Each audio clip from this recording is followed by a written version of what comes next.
안녕하세요. 이 이야기를 어디서부터 시작해야 할지 모르겠습니다. 그냥 오늘따라 바람이 좀 달랐어요. 창밖으로 스며드는 바람 속에서 오래된 기억이 한 줄기 냄새처럼 스치고 지나가더군요. 세탁기 돌아가는 소리, 라면 끓는 냄새, 그리고 누군가의 인기척. 그날도 그런 날이었어요.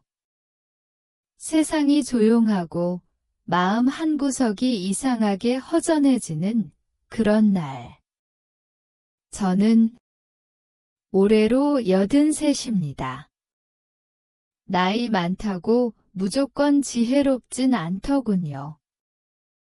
어쩌면 저는 너무 오래도록 모른 척하며 살았는지도 모르겠습니다.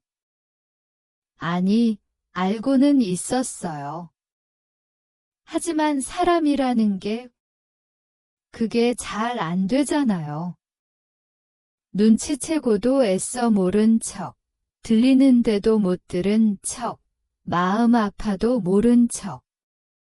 그렇게 모른 척하며 살다 보면 어느새 내 자리는 구석이 되어 있고 말 한마디 하려 해도 눈치를 보게 되고 식탁 끝에 조용히 앉아서 누가 밥그릇 챙겨주나 기다리는 사람이 돼요. 그날 저는 평소처럼 이불을 개고 손녀 도시락을 싸고 텅 빈 거실에 앉아 며느리의 눈치를 보고 있었죠. 아들놈은 출근했다고 했고 손녀는 학교 갔고 집안은 며느리와 저 둘뿐이었어요. 어머니, 오늘은 나가지 마세요. 쓰레기 좀 내다 드릴 테니 그냥 집에 계세요. 그 말이 전부였어요.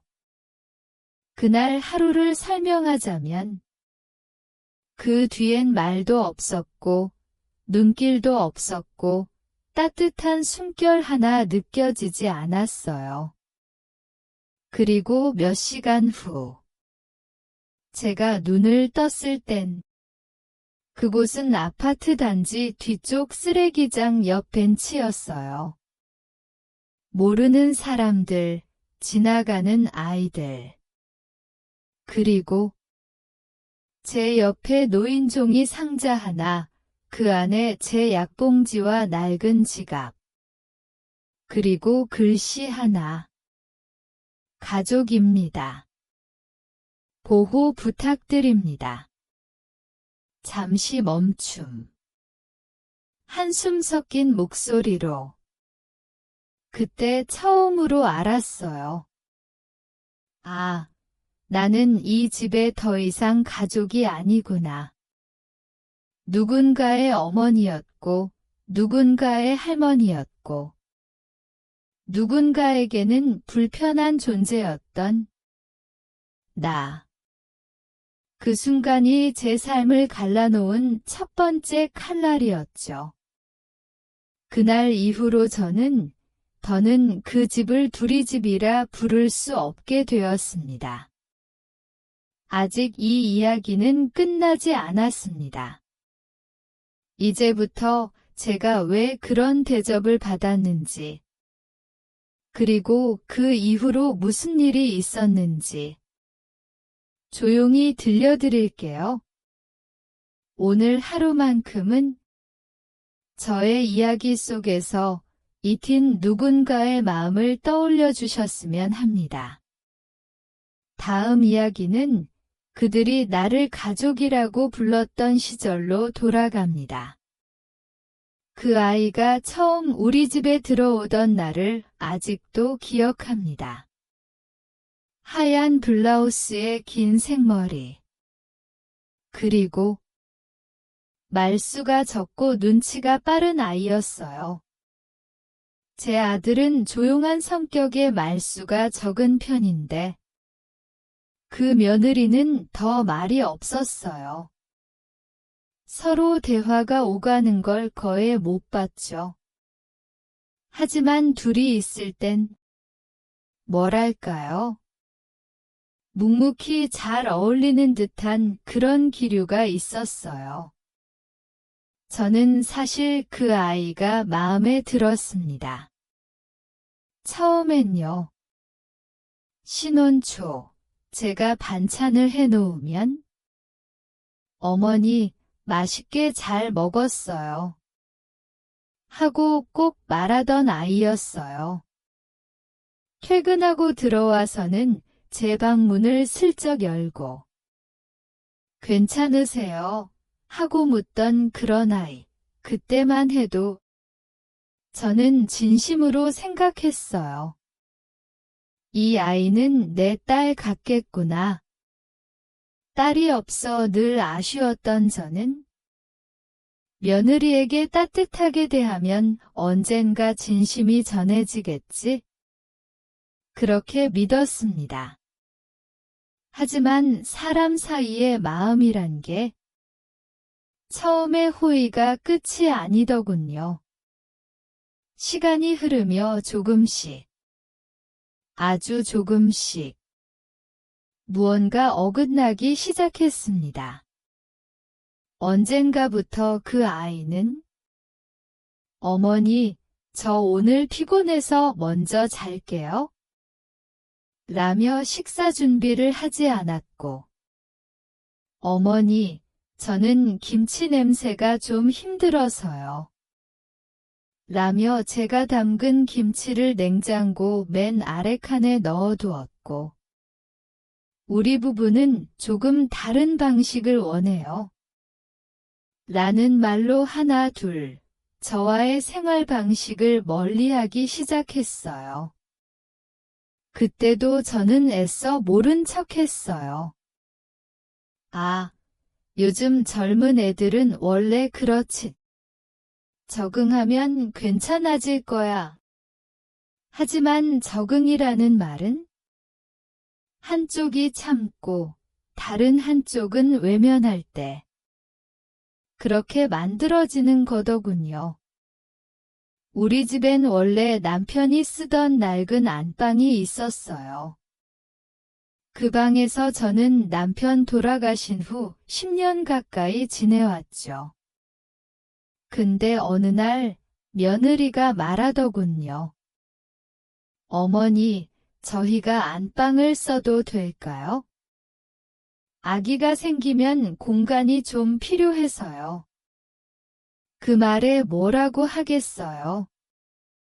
그래, 젊은 사람들한테 방 좋은 데 주는 게 맞지? 하면서 제 짐을 싸서 작은 방으로 옮겼죠. 그 방에는 창문이 작아서 햇빛이 반밖에 안 들어오고 겨울엔 무척 추웠어요. 그래도 저는 한마디 말 없이 웃으며 옮겼어요. 그 아이가 첫 손녀를 낳았을 땐 기뻐서 반찬 한가득 만들어 냉동실 가득 채워두기도 했고 밤새 아기 울음에 제가 먼저 일어나 안아주기도 했죠. 그때 저는 진심이 전해졌다고 믿었어요. 진심이란 건 말 없이도 느껴지는 거라고. 하지만 시간이 흐르고 손녀가 자라나고 집안에서 제 존재는 점점 더 작아졌습니다. 주말이 되면 가족끼리 외식을 나가고 집에 손님이 오면 저는 조용히 방 안에 머물러야 했고 명절 준비를 하더라도 제게는 아무 말이 없었죠. 어머니, 올해는 저희끼리 간단히 하기로 했어요. 어머니, 피곤하실 텐데 그냥 방에 계세요. 그러다 어느 날 식탁에 앉아 있는데 며느리가 조용히 말하더군요. 어머니, 혹시 낮에 외출 좀 자제해 주실 수 있으세요? 아파트 사람들이 어머니 보시고 좀 불편해 하시더라고요. 그 말이 아직도 귀에 남아 있어요. 불편해한다. 그 말 한마디가 내가 이 집에서 어떻게 여겨지고 있는지를 처음으로 또렷하게 느끼게 해줬죠. 그 뒤로는 밥도 혼자 먹고 이불도 혼자 빨고 말도 거의 안 하게 되더군요. 아들은 늘 바쁘다는 핑계로 대화가 없었고 며느리는 제게 말을 걸지 않았습니다.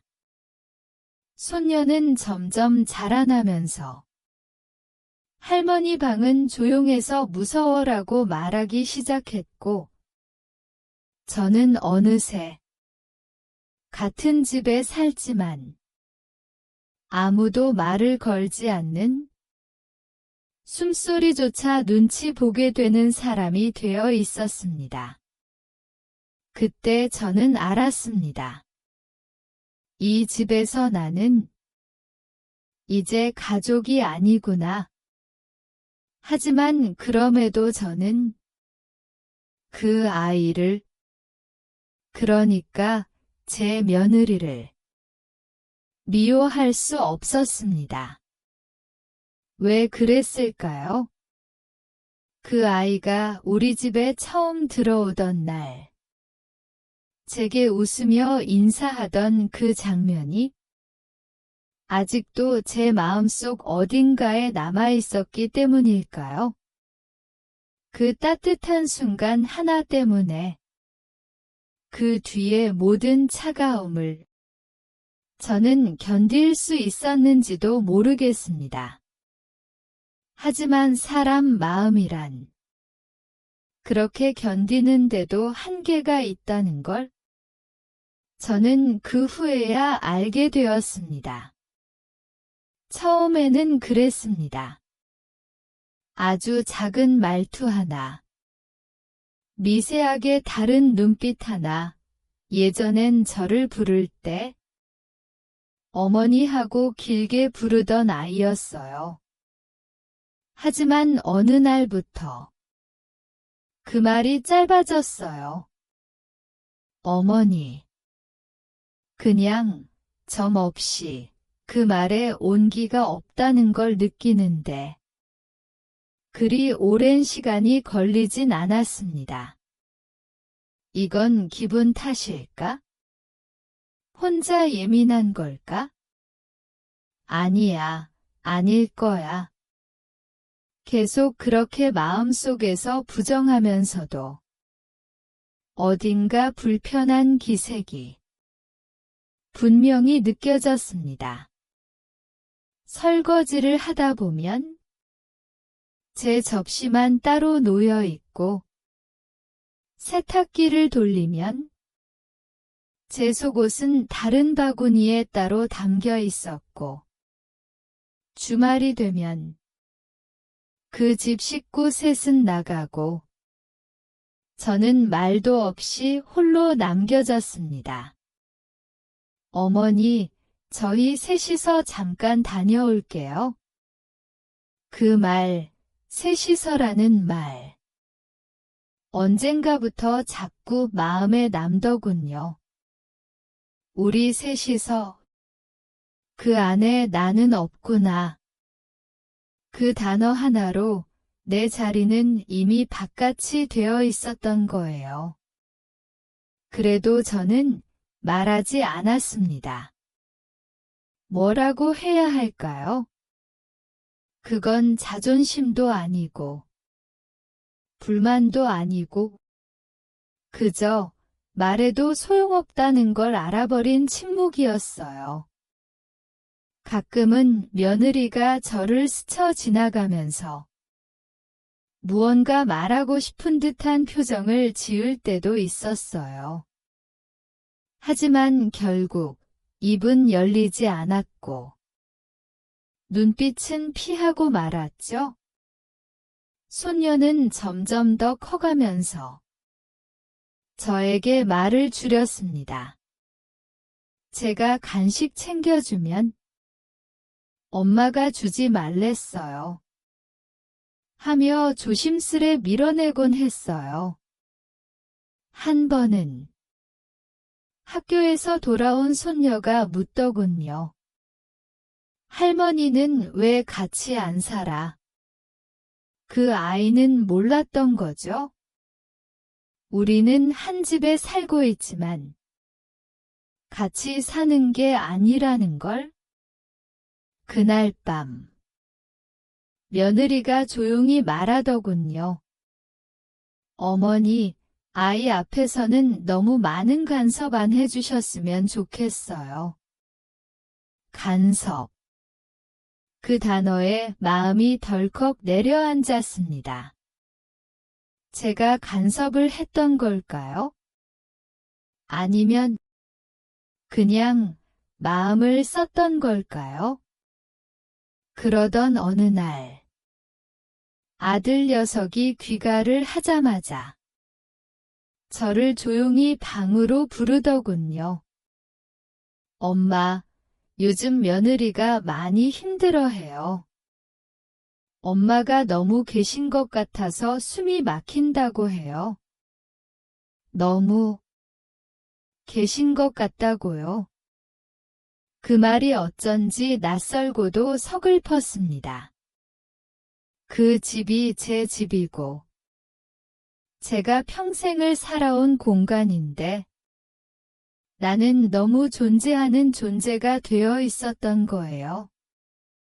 아들은 끝에 이렇게 말했어요. 엄마도 이제 좀 자유롭게 사셔야죠.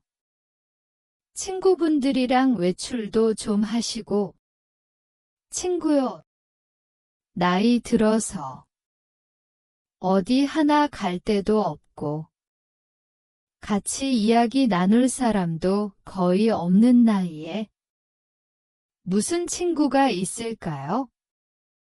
그 말에 그래, 알겠다 하고 고개를 끄덕인 뒤 저는 제 방에 조용히 들어와 작은 창문을 열고 멀리 저녁 하늘을 바라보았죠. 창 너머에서는 아이 웃음소리, 차 지나가는 소리, 그리고 어느 집인지 모를 창문에서 식탁 위 웃음소리가 흘러나왔어요. 나는 그 소리를 들으며 혼자 밥을 먹었습니다. 조용히, 아주 조용히. 밥이 다 끝나갈 무렵 며느리가 말없이 식탁을 지나가며 제 밥그릇을 힐끔 보더니 말없이 부엌으로 들어가 버렸습니다. 그 뒷모습을 보며 문득 마음에 질문이 생겼습니다. 나는 여기서 얼마나 더 머물 수 있을까? 그 질문은 그날 이후 자주, 아주 자주 제 마음을 두드렸습니다. 그리고 저는 그 질문이 곧 답이 될 거란 걸 느끼고 있었는지도 모릅니다. 다음 날 그 집의 쓰레기 봉투 옆에 제가 있을 줄은 그때는 몰랐지만요. 그날 아침 평소보다 공기가 무거웠습니다. 창문 너머로 들어온 햇살은 따뜻했지만 그 따뜻함이 이상하게도 왠지 마지막처럼 느껴졌어요. 아무도 말하지 않았습니다. 아들놈은 이미 출근했다 했고 손녀는 일찍 학교에 갔고 집안은 며느리와 저 단둘이었죠. 나는 평소처럼 이불을 개고 세수를 하고 조용히 식탁에 앉아 찬물 한 잔을 마셨습니다. 그 아이. 그러니까 제 며느리는 말도 없이 부엌에서 뭔가를 정리하고 있었죠. 도시락이 아니고 이삿짐처럼 보이는 비닐봉투였습니다. 어디 가니? 조심스럽게 물었더니 그 아이는 잠시 멈칫하더니 짧게 말하더군요. 어머니, 병원에 좀 다녀오세요. 병원. 나는 특별히 아픈 곳도 없었고 그 전날도 멀쩡히 걸었는데 무슨 병원이냐. 내가 그렇게 되물었을 때 그 아이는 이미 내 약 봉투랑 외투를 챙기고 있었습니다. 요양병원이에요. 잠깐 진료만 보고 오실 거예요.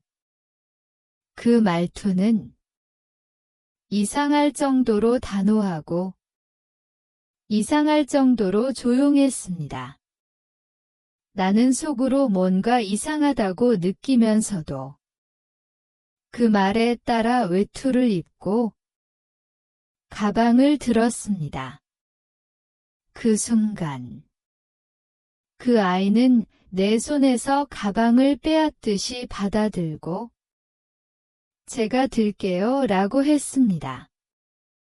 그게 마지막 온기였을지도 모르겠습니다. 그 짧은 말 한마디. 그 후로는 아무 말 없이 우린 엘리베이터를 탔고 아파트를 내려와 주차장에 세워진 흰색 승용차에 올랐습니다. 차 안엔 라디오도 꺼져 있었고 창밖으로는 평소처럼 아이들 뛰노는 모습, 노점상 아주머니들, 배달 오토바이들 모두 평범하게 흐르고 있었는데 내 마음속은 조용한 동굴처럼 텅 비어 있었습니다. 차는 20분 정도를 달렸고 이름 모를 동네에 버려진 창고 뒤편 쓰레기 분리수거장 옆에 멈췄습니다. 나는 물었습니다. 여기 병원이냐? 그 아이는 말없이 문을 열고 내게 벗어나듯 말했습니다. 어머니, 잠깐 여기 앉아 계세요. 제가 접수하고 올게요. 그 말을 끝으로 그 아이는 차 문을 닫고 조용히 차를 돌려 멀어져 갔습니다. 나는 한참을 멍하니 앉아 있었습니다. 벤치 하나, 옆엔 종이박스 하나, 그 안엔 내 약 봉지, 작은 수첩, 그리고 낡은 지갑, 그리고 손글씨로 쓴 종이 쪽지. 가족입니다. 보호 부탁드립니다. 그 문장을 읽는 순간 나는 알았습니다. 이건 돌아올 수 없는 작별이라는 걸. 말 한마디 없이 눈 한 번 마주치지 않고 그 아이는 나를, 내 인생을, 내 이름을 쓰레기처럼 버리고 간 겁니다. 그 자리에서 얼마나 앉아 있었는지 모릅니다. 햇살이 얼굴을 따라 움직였고 바람은 내 손끝을 차갑게 스쳤고 누군가 지나가며 할머니, 괜찮으세요? 하고 물었지만 나는 대답할 수가 없었습니다. 입을 떼면 눈물이 흘러나올 것 같았고, 눈을 마주치면 모든 게 무너질 것 같았습니다. 나는 그저 아무 말 없이 조용히 그 자리에 앉아 있었습니다. 그 순간 그 아이가 처음 우리 집에 들어왔던 날이 떠올랐습니다. 그때의 웃음, 그때의 따뜻함, 그 모든 것이 거짓은 아니었을 텐데 어쩌다 이렇게 된 걸까요? 어쩌다 우리가 이렇게 되어버린 걸까요? 누가 잘못한 걸까요? 누가 누구를 미워한 걸까요? 나는 아직도 모릅니다. 다만 분명한 건 그날 이후 나는 그 집의 식구가 아니라 그저 짐이 되었다는 사실이었습니다. 그렇게 저는 가족의 이름으로 버려졌습니다. 사람이 정말 말없이 울 수 있구나. 그때 처음 알았습니다. 입술을 앙다물고 있어도 눈물이 나올 수 있다는 걸.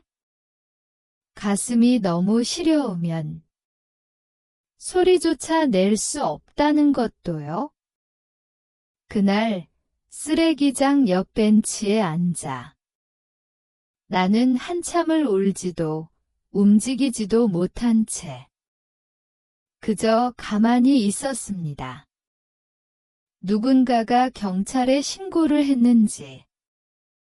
잠시 뒤 젊은 순경 하나가 다가와 조심스럽게 제게 물었습니다. 할머니, 어디 사세요? 그 질문에 대답을 하려다 입이 떨려서 아무 말도 못했어요. 나는 어디서 살았더라. 그 생각부터 떠올랐습니다. 내가 살던 곳이 이제 더는 니네 집이 아니라는 걸 그제야 실감했어요. 병원으로 옮겨졌고 간단한 진료를 받은 후 사회복지사가 찾아왔습니다. 보호자가 따님인가요? 아드님인가요? 보호자. 그 단어가 어쩐지 참 멀게 느껴졌습니다. 한때는 제 곁을 떠나지 않던 아들. 어린 손을 꼭 잡고 다니던 그 아이가 이제는 보호자가 아니라 나를 내버린 사람이 되었으니까요. 그날 밤 병원 침대 위에 누워 작은 창문을 올려다보며 오래된 기억들을 하나하나 꺼냈습니다. 아이를 업고 병원에 뛰어가던 날들. 첫 월급을 타온 아들이 제게 국밥 한 그릇 싸주며 눈물 흘리던 그날. 겨울 새벽.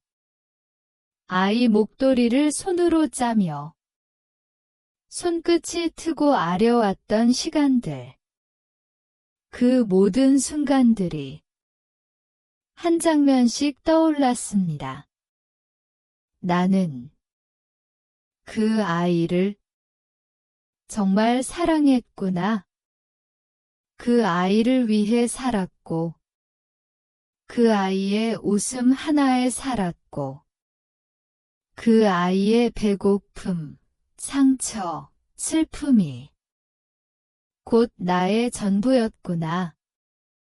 그러면서도 나는 한 번도 그 아이에게 나는 힘들다고 말해본 적이 없었습니다.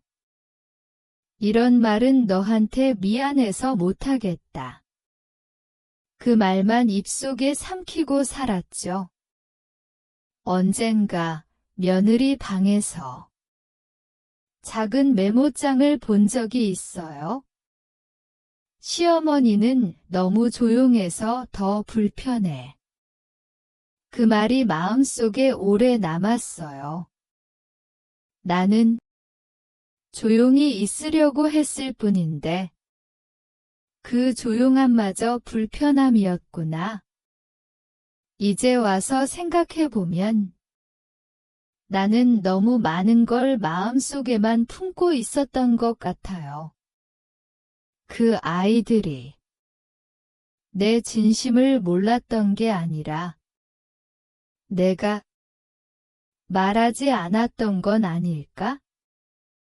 나는 괜찮다고 스스로에게 말하면서 사실은 너무 외롭고 너무 기대고 싶었던 건 내 쪽이었는데 그때부터 나는 작은 노트를 꺼내 조용히 글을 쓰기 시작했습니다. 누가 읽어줄지 모르겠지만 언젠가 누군가가 이 할머니가 어떻게 살아왔는지 알아줬으면 좋겠다는 마음으로 그 노트에는 이런 말도 썼습니다. 나는 이 집의 그림자였습니다. 아무도 없는 듯 있어야 했고 있어도 되지 않는 듯 살아야 했습니다. 그럼에도 사랑했습니다. 끝까지 사랑했습니다. 나는 이제 누군가를 원망하지 않습니다. 다만 이제라도 나 자신을 좀 안아주고 싶었습니다. 내가 나를 잊고 살았다는 사실이 무엇보다 슬픈 일이었으니까요. 그날 이후 병원에서 지내며 조금씩 마음을 정리하기 시작했습니다. 창밖을 보며 계절이 바뀌는 걸 느끼고 조용히 차를 마시며 하루하루를 기록으로 남기고 때때로 누군가 다정히 말 걸어줄 때면 그 짧은 인사 하나에 눈물이 고였습니다. 사람은 그렇게 무너지는 게 아니라 조금씩 조금씩 비어가다가 어느 순간 아무도 없는 자리에서 사라지는 거더군요. 하지만 그 자리를 다시 채우는 것도 사람이 할 수 있는 일이었습니다. 그게 내가 병원 침대 위에서 천천히 배워간 인생의 한 줄이었습니다. 병원 생활은 처음엔 참 어색하고 낯설었습니다. 내가 여기 왜 있어야 하지? 라는 생각이 들면서도 누구 하나 찾지 않는 그 침묵 속에서 나는 그저 받아들이는 수밖에 없었습니다. 간병인 아주머니는 정말 다정한 분이셨어요. 할머니, 밖에 바람 쐬실래요? 오늘은 감이 달콤하네요. 드셔보세요. 그 짧은 말들 속에 나는 조금씩 사람의 온기를 다시 느꼈습니다. 그리고 어느 날 작은 일이 하나 생겼습니다. 병원에서 자원봉사를 오는 대학생들이 있었는데 그중 한 명이 나를 보자마자 깜짝 놀란 얼굴로 묻더군요. 혹시 할머니 예전에 인천 살지 않으셨어요? 나는 놀라서 물었습니다. 너 혹시 은성이니? 그 아이는 우리 동네 옆집에 살던 아이였어요. 어릴 적 자주 와서 내 밥을 얻어먹고 학교 가기 전마다 문 앞에서 인사하던 그 은성. 그 아이는 나를 기억하고 있었고 내 이름까지 또렷이 알고 있었습니다. 할머니, 중학교 졸업식 때 장갑 사주신 거 아직 기억나요? 그 말에 나는 그 자리에서 눈물이 났습니다. 누군가 단 한 사람이라도 나를 기억해준다는 사실이 그렇게 벅찰 줄은 몰랐습니다. 며칠 뒤, 그 아이가 다시 병원에 찾아왔고, 손에 작은 봉투 하나를 내밀었습니다. 할머니가 쓰신 노트요. 간호사님이 보관하고 계시던 거예요. 그 노트를 펼치자 내가 써내려간 수많은 마음의 조각들이 조용히 펼쳐졌습니다. 그 아이는 말했습니다. 이 이야기 세상에 알리면 좋겠어요. 요즘은 다들 잊혀진 사람들 이야기를 찾거든요. 진짜 이야기요. 나는 말없이 고개를 끄덕였습니다. 그리고 그날 밤 나는 기도했습니다. 누군가 단 한 사람이라도 이 이야기를 듣고 자신의 어머니를 다시 돌아보게 된다면 나는 참 잘 살았던 거겠지? 며칠 후 병원에 손님이 찾아왔습니다. 머리를 짧게 자르고 검은 점퍼를 입은 남자. 바로 내 아들이었습니다. 문을 열고 들어오는 순간 나는 숨이 멎는 줄 알았습니다. 그 아이는 나를 보자마자 무릎을 꿇었습니다. 엄마, 정말 죄송해요. 그날 저는 몰랐어요. 그렇게 며느리가 어머니를 말을 잇지 못하고 그 아이는 바닥에 머리를 조아렸습니다. 제가 너무 늦게 알았어요. 지금이라도 어머니가 편히 계실 수 있게 해드리고 싶어요. 나는 한참을 바라보다가 조용히 말했습니다. 그래. 늦었지만 와줘서 고맙다. 그 말은 용서의 말이기도 했고 이제는 내려놓겠다는 말이기도 했습니다. 아들은 매주 병원을 찾아왔고 손녀도 함께 와서 내 손을 꼭 잡아주었습니다. 할머니, 학교에서 할머니 이야기 들었어요. 나중에 커서 할머니처럼 따뜻한 사람 될래요? 그 말에 나는 처음으로 마음 깊은 곳에서 작은 웃음을 지었습니다. 그리고 그 봄의 끝자락에 내 이야기는 작은 방송국 라디오 프로그램에 소개되었습니다. 나의 삶이, 나의 조용한 침묵이 어딘가에서 누군가에게 닿을 수 있다면 그것으로 충분했습니다. 바람이 불어오는 날이면 그날의 벤치가 생각납니다. 그 벤치 위에 나는 오래 앉아 있었습니다. 무너진 마음을 안고 버려졌다는 외로움을 끌어안고 아무 말 없이 조용히.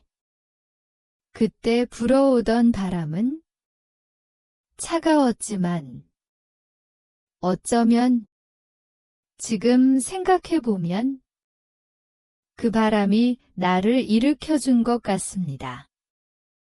누군가의 따뜻한 한마디, 한 장의 종이 쪽지, 그리고 아주 오래전 기억 하나가 내 마음을 다시 붙들어 주었어요. 살다 보면 우리는 가끔 소중한 것을 너무 늦게 깨닫곤 합니다. 가족이라는 이름, 그 안에 담긴 무게와 책임, 그리고 말하지 못했던 사랑. 나는 이제 그 모든 것을 조용히 품고 살아가려 합니다. 용서도 원망도 아닌 그저 따뜻한 바람 같은 마음으로요.